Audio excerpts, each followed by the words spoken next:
So I think this is like really the point that underlies a lot of my speculative work and a lot of what I think about, and when I begin thinking about future technologies and what we're capable of doing at the present and what we'll likely be able to be capable of doing in the future. And I incorporate all this in my science fiction and things like this. I talk about things like nanosurgery and nanobots, nanomachines in our bloodstream performing various functions to aid in our health and removing pathogens from our bodies and things of this nature. So thinking about the future is very, very important because we must become ethically prepared for it. I think that's probably the most important element to any kind of futurism or any kind of speculative endeavour, if you like, whether or not it's philosophical or not. And I'll bring it back to this conversation I had with my flatmate once. I was bringing up the subject. People are thinking about trying to create chemical 3D printers. They're trying to create new molecules using 3D printers. And she's like, "Oh, we'll never be able to do that." Like, slow down.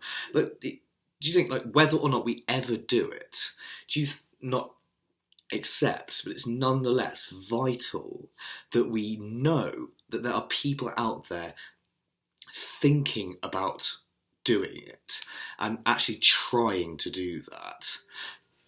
And we're producing metals that are ever thinner. We're producing materials at the nanoscale. Now, we're living in a very, very sophisticated age of technology, and it shows actually no signs of becoming less sophisticated, and we are advancing all the time in all sorts of areas. And, people think of the trends of, advancement have sort of slowed down. They haven't so much. Also, and something new comes along all the time and changes everything, and is becoming faster. And I do see us actually being able to do something like that in the future. Yeah, very possibly with micrometals in the 3D printer, manipulating the molecules to create new molecules. What's a molecule? DNA. What if we're living in the age where we can use a 3D printer to create life and build cells, build new organisms? Use them for energy? Possibly. Algae produce all sorts of things we can use for energy. Maybe we can genetically modify them and adapt that process if it's, really bioethanol we're after.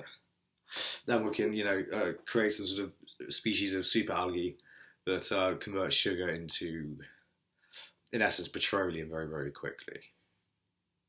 Just off the top of my head, that could be one function of it. And we need to become ethically prepared. Also, we need to stand in a very sure-footed position on the ethical ways of applying a certain technology, or the ethical implications of a certain technological innovation.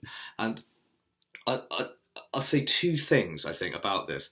A conservative approach to it is not to say we shouldn't do this, and a conservative approach is certainly not this approach of things were better in the past, we must get back to the way that things were. That is not conservatism at all. What conservatism says, whoa, okay, this is what real conservatism says. Well, okay, we've got all this. We've got these social institutions that we like. We've got advanced civilization. We've got democracy. We've got great institutions of learning and research and all this sort of stuff. Very public institutions, parts of what form the government. And that's also things like museum collections and libraries and World Heritage Sites and various other things, and the monarchy and the parliaments and the parliament of the two houses and various other organs of state, health service, education service, whatever, armed forces, etc. So we're okay, we want to keep these or ideally improve them or optimize them at least.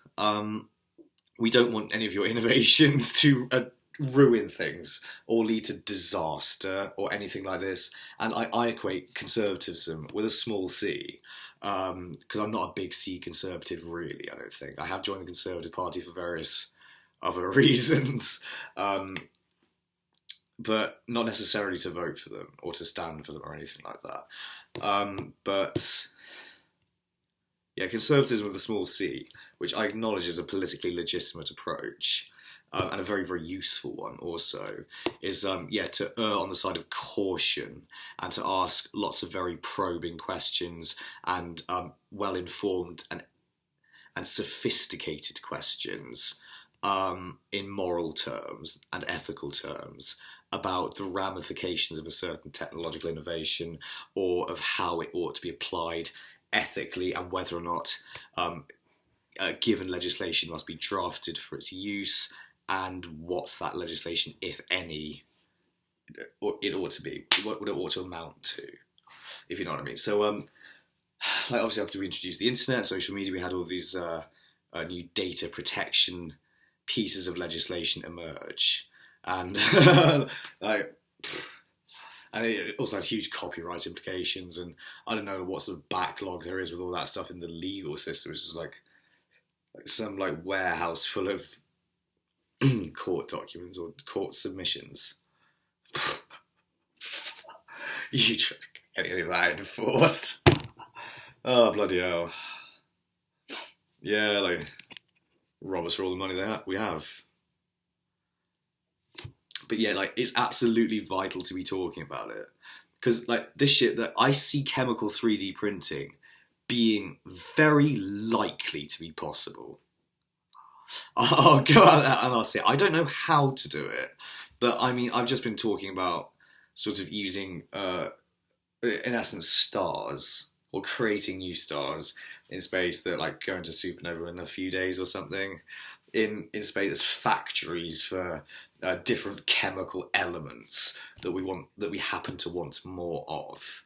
Say if we want more gold for our quantum computers, which we also need to keep at as near absolute zero as possible. So maybe we'll be building factories in space that like twinkle on and off like little stars, because they literally would be stars that live for a couple of days and then die.